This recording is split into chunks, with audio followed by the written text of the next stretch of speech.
I've got an awesome guest today. And I don't do many interviews on the Inner Wealth podcast, but I'm always looking for that exceptional story of transformation, of courage, somebody who's jumped into the void and shifted from a life that they were kind of living, that they had to live, into a life that they get to live. I'm always looking for that. Today I've got my man Michael Schieffer on the podcast. Now, Michael came to me a while ago, some time ago, through the Choose Your Destiny live intensive workshop. And we began working together. And that's when we really started to understand what Michael had in his heart that was trying to be created in the world. And we dove in and we uncovered some things and some opportunities. And we're going to share that on this episode. Now, Michael, up to this point, has been a commercial banker. He's been in the loan industry. He's a real estate investor. He's got a couple rental properties. He's flipped about a dozen properties as well. He's also the guy loves farming, and he has a family farm, and he loves being on the farm. And in this episode, we're going to talk about his journey and his leap into business consulting in his new business called Exit Factor, which actually launches in about a week and a half. So sit back, get to know Michael Schieffer, and just experience and see what courage looks like in jumping into the void and jumping into your real purpose in this lifetime. Michael, welcome to the show. Thanks for having me. Yeah, man, it's fun I was excited to get you on here, and I can't wait for people to hear your story, because you are the vision of what I had in mind when I created Inner Wealth and Inner Wealth Global and Inner Wealth Mastermind. It's people that are doing exactly what you're doing, not in the industry, but just the act of courage that you're demonstrating. Yeah, this is the vision I had in mind when I joined. So that's good to hear they match up. That's exciting. So they've already heard, your intro before the show, but tell them a little bit about who you are and kind of what's going on in your life. Currently? Yeah. Currently today, I am days away from my final day in my W-2 job. I have started my own business. It is a consulting firm for businesses looking to exit. And the name of that is Exit Factor of O'Fallon. It's been quite the build up to that. I've had this idea in my head for over a year, and it's the story of how it came to me is quite awesome. But currently, jumping into that business. I'm also dabbling in real estate, more than dabbling. I'm in real estate pretty heavily. I flip a couple of houses at a time, and I have a few rentals. So that's where I am currently. I got a lovely family, wife, 2 girls, and then I don't know if Mike knew this yet, but one on the way. Congratulations. Yeah, that's awesome. On that. So yeah. And you just had one not too long ago. Yeah, it'll be 2 under 2. It will be 2 under 2. Angie and I had a rule: two hands, 2 kids. That was it. Well, I wanted 10, but we kind of set the limit at 2 hands, two kids. Michael, yeah, we don't have a limit on how far we're going. So no, my gosh. Well, between me and Angie, we no longer have a uterus. So I'd like to have more. I love kids, but listen, talk about your W-2, and you're one of the guys that you didn't hate your W-2. You didn't hate your job. You never hated it. You never expressed any bitterness towards being employed. It was just you were in that role, and it was kind of a security blanket, and it had expired. So talk about that. What do you do? What are you currently doing? How does it look? And what is it like to recognize that there's something more to life than what you're living? Yeah. So I've always had way too many irons in the fire. That's no secret. You knew that. Yep. So I could count them out. I got my W-2. I farm with my dad and grandpa. I like to flip houses. I have rentals. Me and my wife have a garden at our house. We have a mini farm here. We like to go to the Lake the Ozarks. I like to golf. Like I like to do way too many things. Um, and as I build up these side things, some of these are taking up way too much of my time, and I found that I enjoy them more so than my W-2. Yeah. So it got to the point where something had to give. I can't do it all. And working with you, I identified what I do want to do with my time, and that is the real estate and this new business that I was forming. So the big thing in the middle was this 40-hour work week that I was, you have to get there at 8 and you leave at 4. Yeah. It doesn't matter how busy you are. It doesn't matter if I'm swamped out of my mind or don't have a thing to do. I got to get there at 8 and leave at 4. And that's not how my brain operates. I'm really task oriented. So if I have something to do, I want to do it right now and I want to get it done. As opposed to, and on the other side of that, if I don't have anything to do, I don't want to sit at my desk and act like I'm doing some kind of job. But yeah, so that the obvious thing to get rid of was that 40-hour right in the middle of my week. So now I can shift everything, and hopefully get these other tasks done during my work week instead of being at the house until 10 o'clock p.m. or going to clean up a rental on Sunday morning at 7 a.m. I mean, that's not the times I want to do any type of work. I want to relax and enjoy time with family. So yeah, and the growing family, and as you were talking about that, I've got all these thoughts and these concepts in my mind that pop up. The one that I think what you were speaking to is, if you don't own your time, you don't own your life, right? You wanted to take back control of your time, and in essence, you wanted to take back control of your life. Exactly. And I don't even know where to start on this. So what is your W-2? Let's start there. Yep. Good place. So I have been a commercial lender for 10 years. I worked for a small bank, Silex Bank, early on, and then in the latter part, I worked for People's Bank and Trust. Fantastic banks, both of them. And I really, really liked my job. I really enjoyed it. I learned a ton. There's part of me that I'm still young. I'm 32 years old, but I look back and I say, man, if I would have gotten into this when I was 22, I'd be so much further ahead. That's not the truth.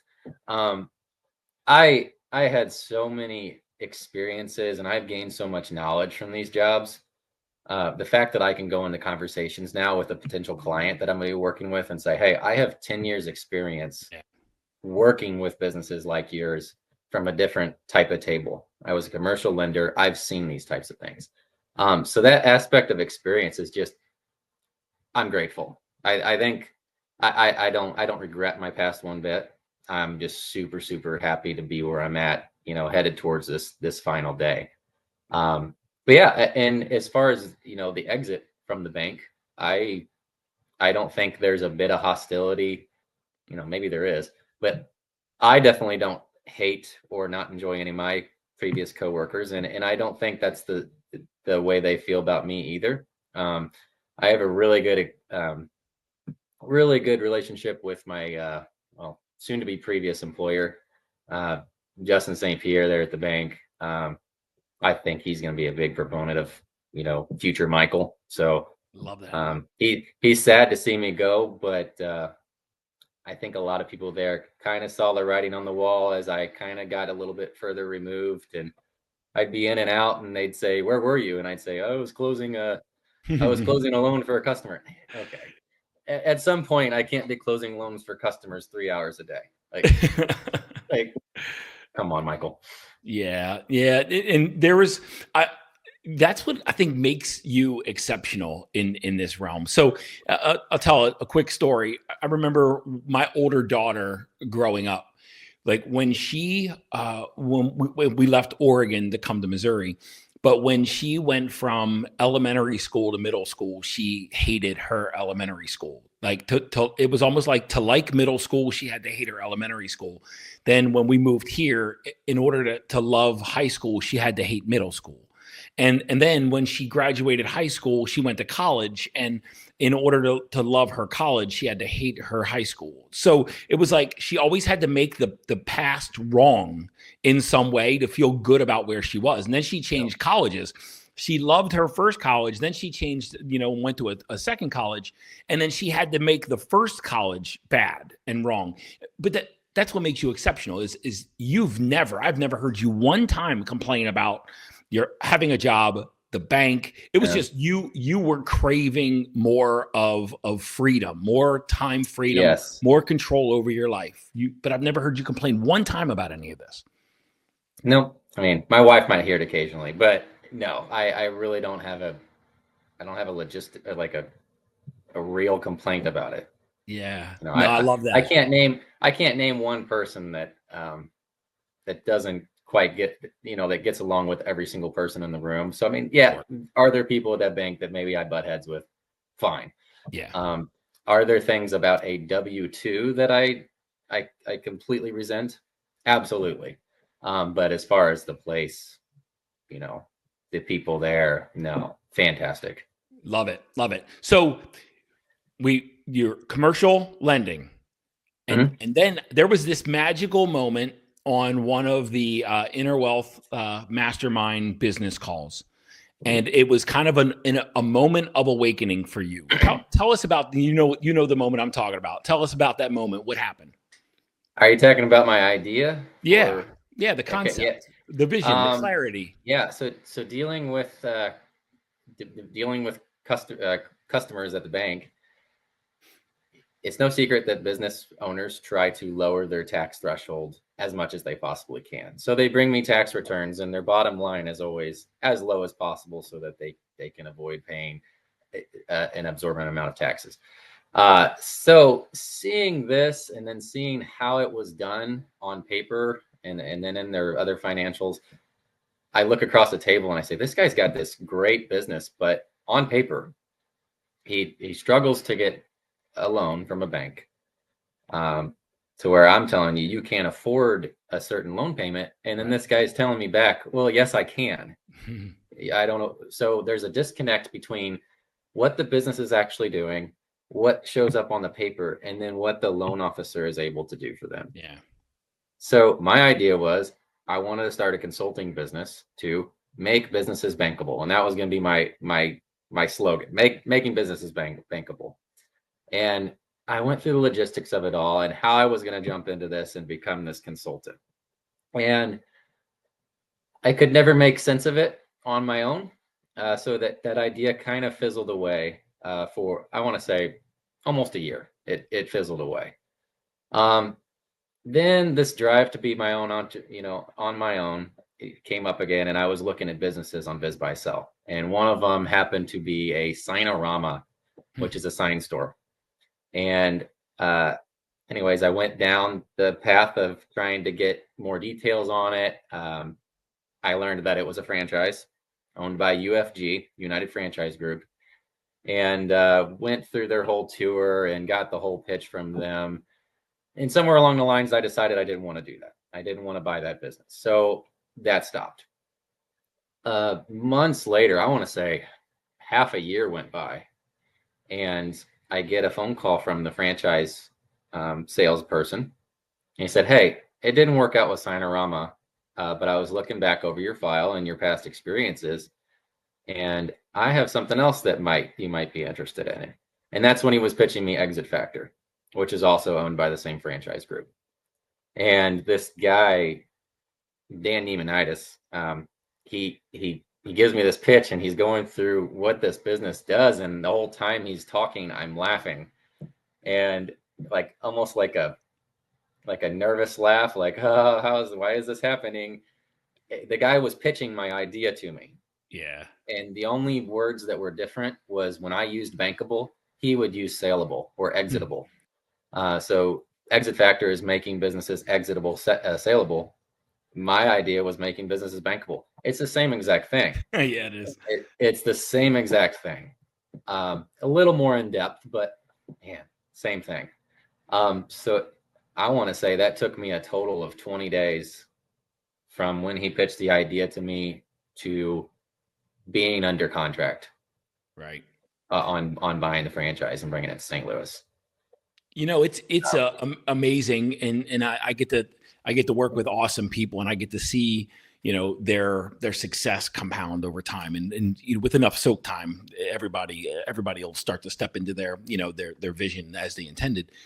With enough soak time, not everybody gives it enough soak time, right? Now, what I mean by that is, I just finished writing a chapter in my new book, and it talks about just the patience required, the patience and the trust required for whatever you're clear about, whatever you intend. When you create that intention, that vision, it's just trusting and being patient enough, and the universe will deliver. Life will deliver. God will deliver whatever that thing is out there. I don't care what it looks like. I'm not wrapping dogma around that, but it's whenever you're in a place of trust and patience, it's going to show up.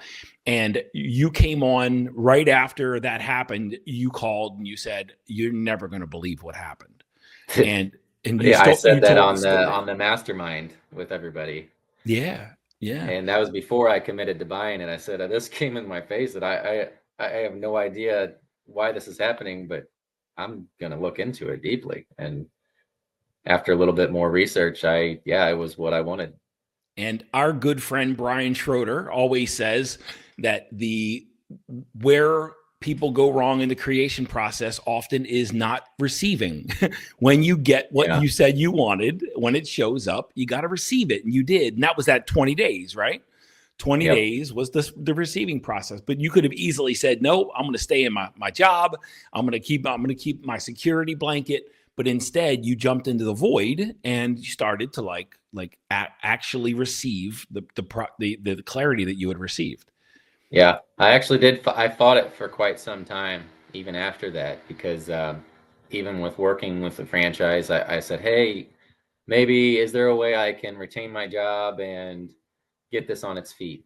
And then it turned into, maybe is there a way I can keep my job and still, maybe hire some consultants and manage it while I work my job? And that, we're 6 months in. I started this in October. So it's almost exactly 6 months is how long that I've been dragging this out since I actually bought the franchise. So when did you give notice? The 14th, 15th of March. I gave a month. I honestly didn't even give a date. I said, I just want to clean up my relationships. If that takes 2 weeks, fine. If that takes 6 weeks, whatever. I didn't have a commitment to another employer. I didn't have any dates that I was concerned about other than your retreat. I said, I got to have off for that.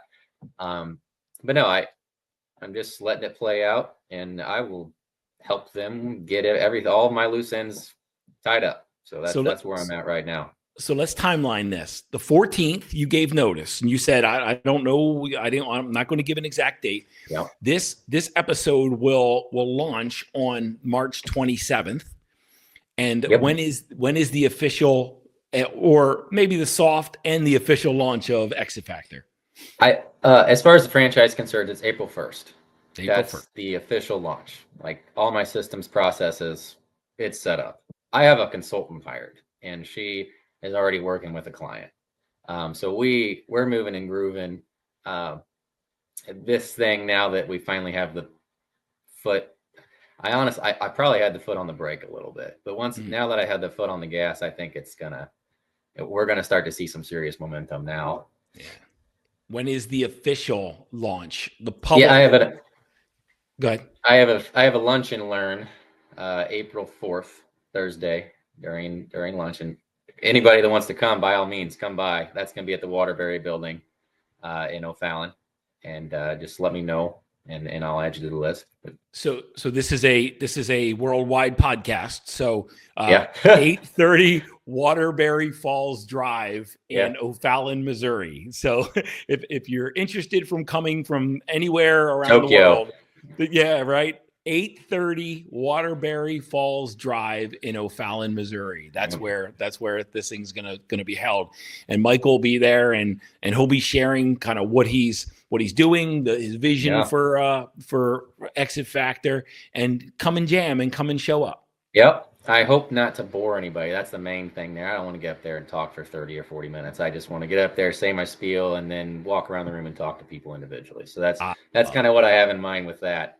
Nothing crazy or fancy, just some food and drinks, and hopefully talk to everybody.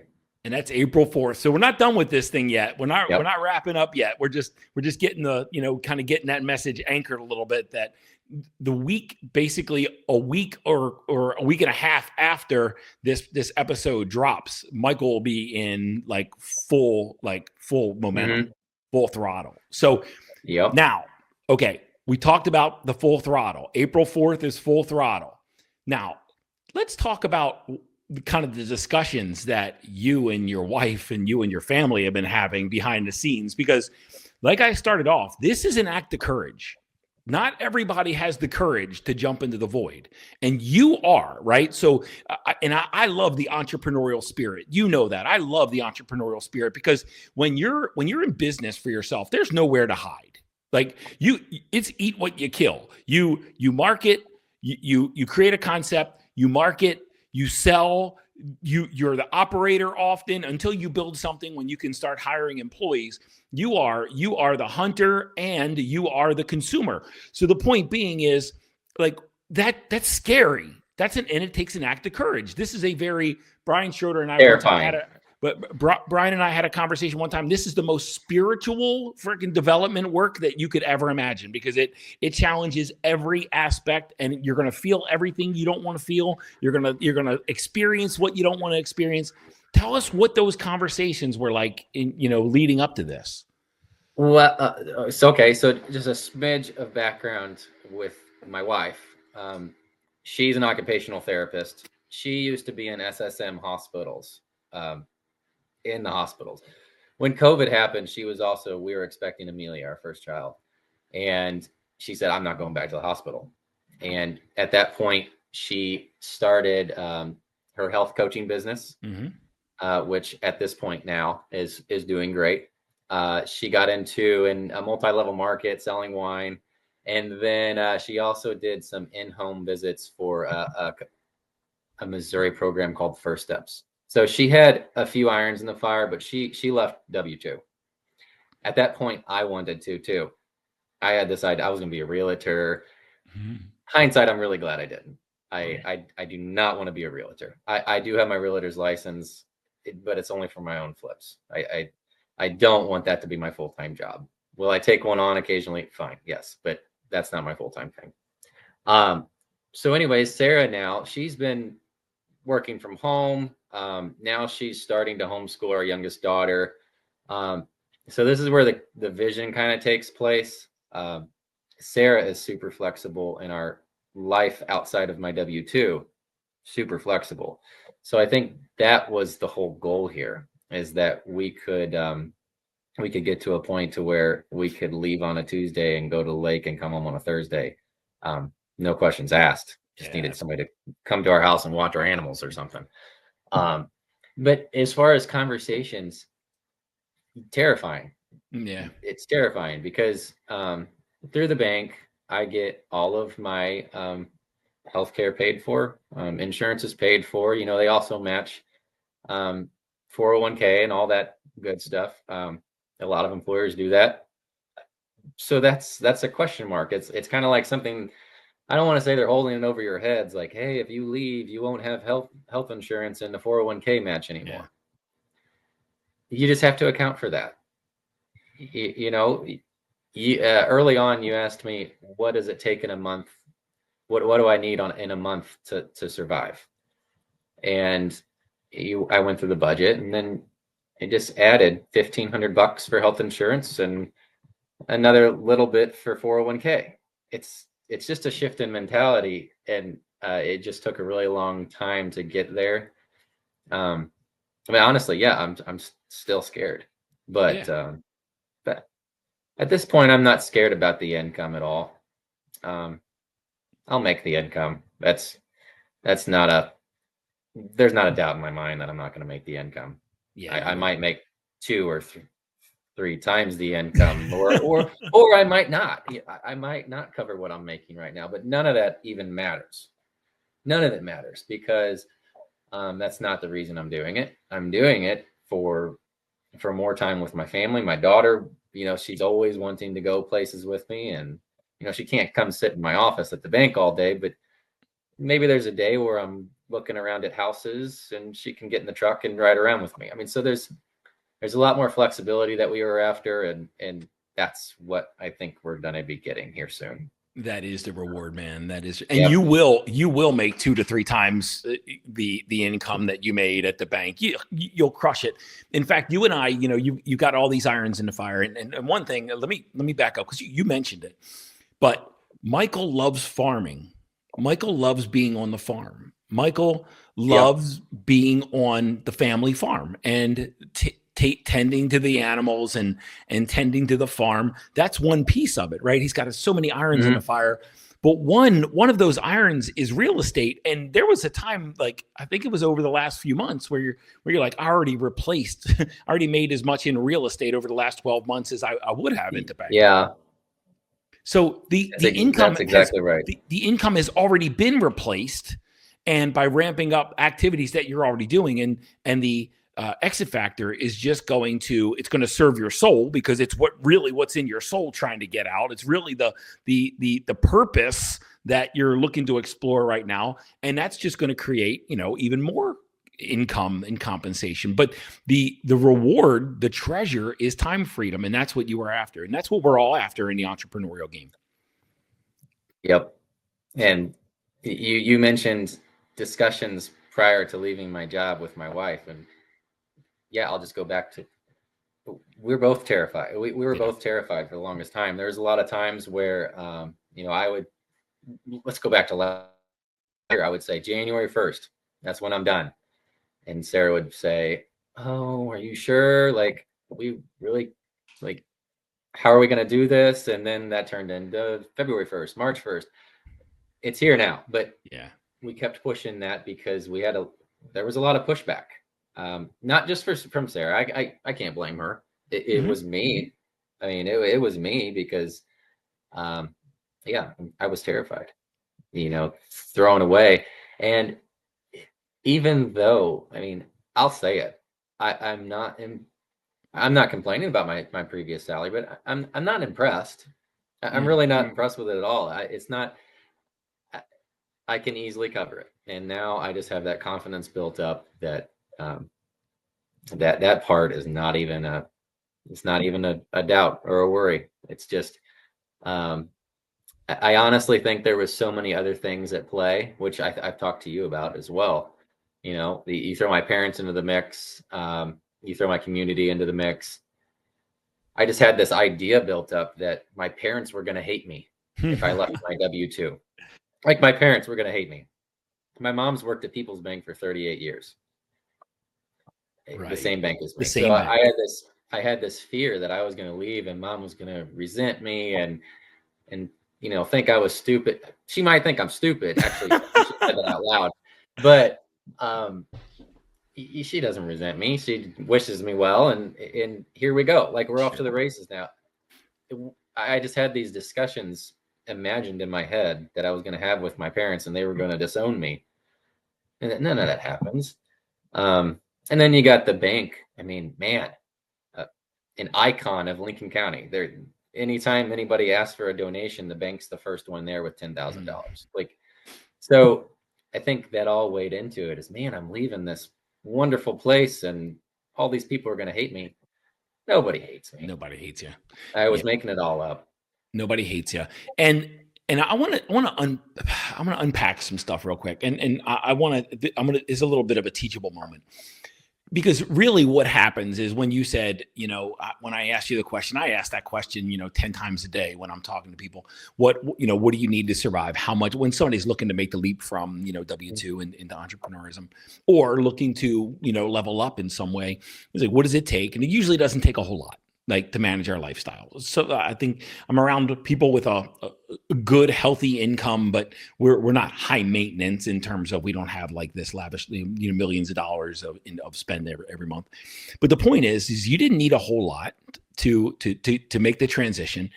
But there is this conditioning and programming when you're built the way I was built and when you're built the way you were built. There's conditioning and programming that says, I need a job to be secure. Somebody else needs to pay my benefits. I don't know if I can be successful. What if it fails? Like it's almost like we're built in order to, and you're going to experience it. In order to experience freedom, you must give up the need for security. You can't have security and freedom at the same time. Freedom can help give you, financial margin, but to get into a place where you are free, you must give up the need for security. But that is what's terrifying. Just like, and I'll throw it over to you right after this. Just like, and when you were saying the word terrifying, when I went up and I did some skydiving back in August last year, I was in that doorway and I was petrified, but I was jumping anyway, right? So, and that's what emotional courage is. It's the presence of fear in your body, but the courage to move forward anyway. It's the willingness to feel all that discomfort and all that fear and still move towards the objective. And that's what you did. You're starting to move through the story that you need security. So did where did your parents come in to play with that security mindset that you were holding on to? Oh, I can't pinpoint anything exactly. It probably all goes back to the fact that 38 years at one bank, super low risk, always just staying within means, and then we are a well-known family in Lincoln County, so I mean there's a lot of eyes on us, and then there's always the phrase of like, your dad is such a great guy. Like, yeah, he is, like 100%. Yeah. But there's always this, man, I gotta be like my dad. I gotta be, I gotta live up to this. No one told me this, but that's what just keeps playing in your head, is that, wow, everybody dad has created this a Bridge of Hope, which is a homeless shelter in Troy. Amazing. It's incredible. But I got this, everything I gotta hold myself up to. I gotta be this guy, is what I was trying to tell myself. I have to be him, and I don't have to. I'll do my own thing and hopefully do as much good for the community that he did. Like, that's the goal. I want to, but I don't have to do the exact same thing. Right. There's a book, and you and you've heard me talk about this book a billion times, but No More Mr. Nice Guy. Yeah, I was going to mention that book somewhere here because that was such a huge influence on my life. That No More Mr. Nice Guy. It's like top 3 for me. It's Dr. Robert Glover. Dr. Robert Glover. No More Mr. Nice Guy. It's stop worrying about pleasing or impressing or the judgment of others, and just live your life. You're not built like anybody else. You can't make anybody happy. You can't make anybody pissed off. They're going to do that themselves. The only thing you can do is just live your life to be authentic, to be powerful, to be fulfilled, to be free, to be prosperous, and let everybody sort out their own mess and their own judgment and their own emotions and their own anxieties. And as you stepped into that place of, letting go of the judgment of others, you started stepping into more alignment with your authenticity. And that's what created this. Could you speak to that? Yeah. Yes. And in that book, he calls it the nice guy syndrome. Yep. That was me to a T. Nice guy syndrome. That doesn't mean that you can't be nice to people. Yeah. It's not about being an ass. Yeah. It's not about being an ass. Yeah. Getting cured of nice guy syndrome doesn't mean that you're an asshole to everybody and you walk around just treating everybody like crap. No, it just means that you stand up for yourself. You do what you want for you and your family, And that is where my intentions are right now, is that I'm not shoving anybody aside. I'm not telling anybody else they can't live their life how they want to live. But as for me and mine, this is what we're doing. Yeah. And that's where I am right now. And that book was super empowering. And I had the aha moment when I read it originally, but it truly didn't kick in until months after. Yeah. Honestly, I think I read it a second time, actually. That was a good one. That's one that once you've been subjected, once you realize that you're living through a nice guy filter and lens, I think, Michael, that book, probably every time you go through it, there's gonna be a little more catharsis. So it's actually on my bedstand. I intend to do it to read it again. So. Yeah, I've probably been through that book about 5 or 6 times so far, and it's only been like a year or 2 that I've had it. So I mean, it's just longer than that, but it's just a wonderful, wonderful read. It looks like what you're doing and what you're saying is you're just letting go of the opinions of what everybody else wants for you, and you're just choosing yourself. I love that. That's what creates authentic alignment. So now let's talk a little more about Exit Factor. Talk about the exact work that you're going to be doing in Exit Factor. Okay. The intention behind Exit Factor. My particular business is Exit Factor of O'Fallon, Missouri, in St. Louis. The intention behind it is that we're helping businesses clean up their financials, different processes with employees, structure their business, anything to make them more sellable. The statistic behind it is that I believe the number is 86% of businesses that go to a business brokerage don't sell. And what happens with those? Most of them just fold. They just close up shop, sell their real estate. They don't actually sell the business. They just sell the real estate and equipment. Maybe it's more like an asset sale. The intention with this company is to give them value. Every business has value. Some business owners think that they're worth less than what they actually are, and some business owners completely inflate what they think their business is worth. The goal with what I want to help with is to give them a clear value of where they're at today, and then a clear path over the next year to 2 to 3, potentially, how we can increase the value by growth, increase the value by cleaning up processes. So maybe you got 3 employees, and every day these employees just do random tasks. No, we need to go in, define clearly what each employee does, what their daily job tasks are, weekly, whatever it be.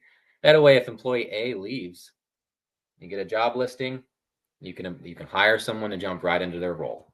All those things that, streamline the business, makes it more appealing to a new buyer. Yeah. So things that buyers don't like, an owner operator. So that's one of the first things we always work to remove. If there's an owner operator, the person has a job, not a business. Yep. The person has a job. I don't want to buy a job. I want to buy a business. I want to buy a business that I can show up at and I can manage if I want to, but I don't. A prime example, and I'm not throwing my dad under the bus, but he's got a heating and cooling business, and he has a job. If he stops working and going to service calls, and the business will stop. So particularly with his business, we would work to divvy up his task. So maybe he's doing his own bookkeeping. Well, I know he is. We would find a bookkeeper for him. Maybe he's running service calls. We need to find a trained employee or take his employee on hand and train him to do some of these service calls. Get as many of these tasks off of the owner operator as possible. That way, when that person steps out of that role, the new buyer doesn't have to step into that role. Right. I can just buy the business and it's operating. And if the person leaves, if an employee leaves, the whole Yep, a key employee. the Yep. whole operation doesn't collapse, right? So there's always, and I've been on, when I was in Fortune 500, when I was in corporation, I was on both sides of acquisitions. I was the acquirer and I was the acquiree, and it's a fragile time. That business Yeah. transition is very, especially for the company being acquired, when the owner says, "Hey, I've just sold, or we've been acquired." Everybody is looking to see if they should exit at that moment. It's like Yeah. everybody is that moment. Everybody dusts off their resume, right? Prime example.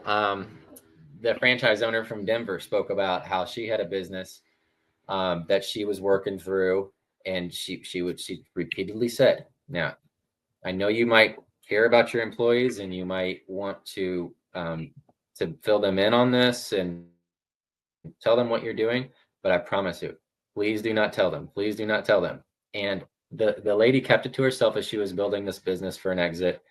But then she told some of her key employees that she was getting ready to sell the business a couple months before it went through. They all quit Yep. and found jobs elsewhere, and her deal fell through, and her business was then worth nothing. Yeah. Yeah. I And was I was working for a company called it's incredible how fragile it is.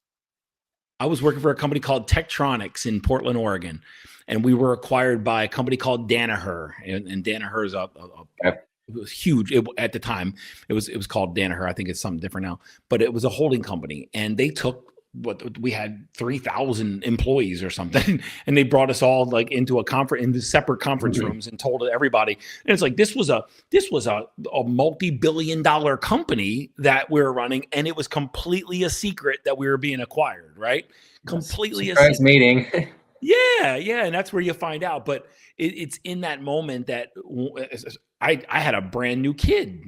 Our younger daughter was brand new, and she was just a couple months old. And my first thought is, oh my God, am I gonna lose my job? And that's what everybody's thinking on the acquisition. You need to prepare for those things way ahead of time, so that when the business is sold, everything doesn't fall apart just because of the transaction. Right. My buddy did it the right way. He bought a carpet cleaning business, and the employees did not know until the day of the transition. Yeah. Dusty and his Dusty Sanders, there you go. Oh yeah. Dusty and his new manager walked in and said, "Hey, I'm the new owner of this business. Everything's going to go on as it was before. You all are still employed. You know, the reason that this was sold is to hopefully grow the business, not to deplete the business. You're all good." And all the employees were happy. You know, they were scared, and obviously change is never fun. I'm going through that right now, but if it's handled that way, that's the best thing for the business. Yeah, and you prepare. So there's a saying about an oak tree, and I shared this with you on a call one time. Yep, I used this in a sales call. I love it. I'm glad you did. Shit, I didn't create it, right? It's not my invention. I just stole it too. But there's the two best times to plant an oak tree. What are they? 50 years ago, and or today. Yeah. So the best time to start preparing to sell your business is obviously 5 years ago is the greatest time to start, but today is the next best time. If you haven't started preparing for an exit, today is the perfect time. It's the best day to get started. And it's never too early. I've even heard people say on the first day that you are a business owner, that you are building a business, you start preparing to sell it from day one. It's never, ever too early. That should be the mindset from day one, because you're going to see your business grow the most, and you're going to see it operate the most efficiently. If that is the goal, even if it's 10 to 15 years out, have it ready to sell at any point, because that means it's a well-oiled machine. Yeah. Now there's a bunch of people in my ecosystem and in the Inner Wealth Mastermind, and that I work with, and clients that are in the business acquisitions game. And they are always looking to acquire a business, and they each have niches. They each have their industries that they prefer. But one thing they're doing is they're from the second on, whether it be biz, buy, sell, they're analyzing if this business is sellable, if this business is actually acquirable. And they have a couple determinants. And is it dependent, like you said, is it dependent on the operator? Do they have systems and processes? Is the growth sustainable?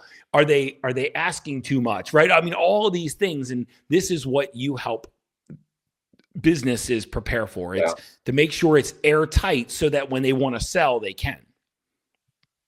That's exactly right. But that work's got to take place way before you even think of, or you're not sellable, right? And it's going to take you a couple years in order to get that thing so that it is sellable. Yep.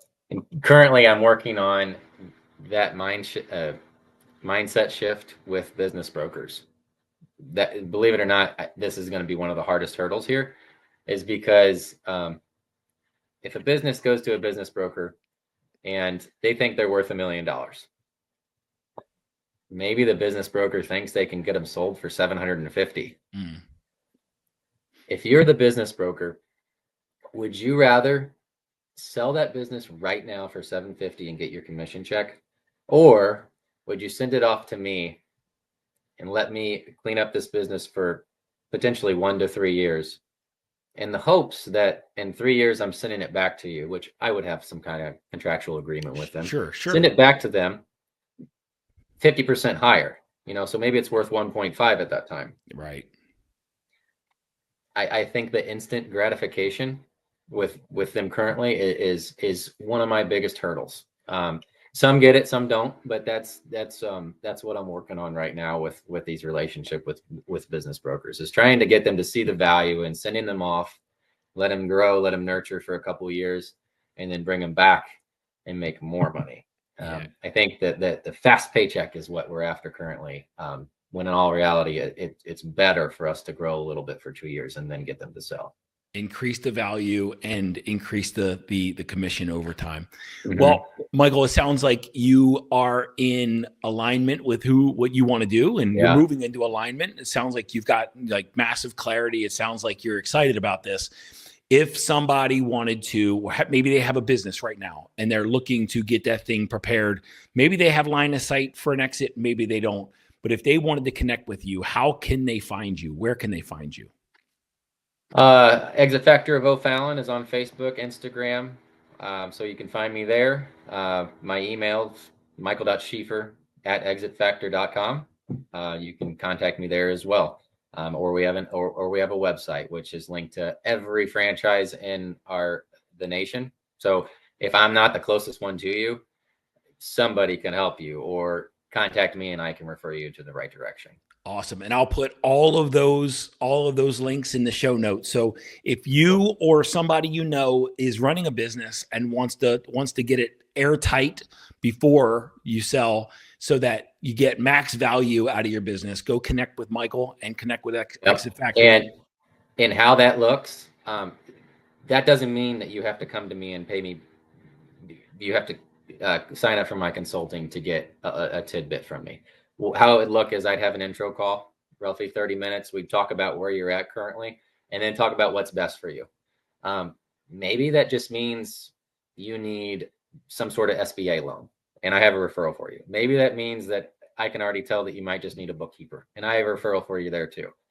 So it might be something simple that we can hash out in a short conversation, or maybe it is something that you do need, a consulting package for. So we can discuss that in a short phone call. And this is from experience. I started my business back in 2017, and I was always afraid to tell people that I was brand new in my career, right? That especially getting the first client, I was scared to say, you're going to be my first client. So I kind of held that back. But what I've learned later is those first clients got more of me than anybody else ever, because there was 100% of me being divided amongst just a few people. That's a good way to put it. That's a good way to put it. Because I also struggle with that. It's like, I'm new, but I'm not new. I have a ton of experience. Yep. when you're one of Michael's first 5 clients, you're going to get like all of him that you need and a lot more, because he's going to be passionate. And I'm just speaking from my own experience. He's going to be passionate about you. He's going to be passionate about your business. He's going to be passionate that he gets to do what he's passionate about. So he's going to give you extra time, extra attention, and you're going to get massive value out of it. I can speak from experience. Very well stated, because I know that's going to happen. And that's exactly why you definitely want to be one of Michael's first 5 clients. Michael, it's been awesome connecting with you. It's been awesome unpacking this with you, but it's been even more awesome watching you step from where you were into what you wanted to do, and to see your heart continue to freaking expand into your purpose. Yeah. Looking back, I mean, my journey is so fun. I mentioned that I don't regret anything. But looking back behind me, I'm just like, wow, that was pretty cool how I got here. So I don't regret any of it at all. I'm just super excited for what, I tell Sarah, we're going to have a great summer, because I'm not quite super busy yet with the new business. Yeah. I'm like, we're going to the lake every week. So I love it. I'm really excited for what it's going to bring. Time freedom, man. If you don't own your time, you don't own your life. Guys, thanks for hanging in there with us. Connect with all of Michael's contact information in the show notes. Even just have a discovery session with him. But in any way, man, just cheerlead Michael Schieffer on, because he's another entrepreneur that made the jump into the void. And that's where you're going to find freedom. Until next week, see you later.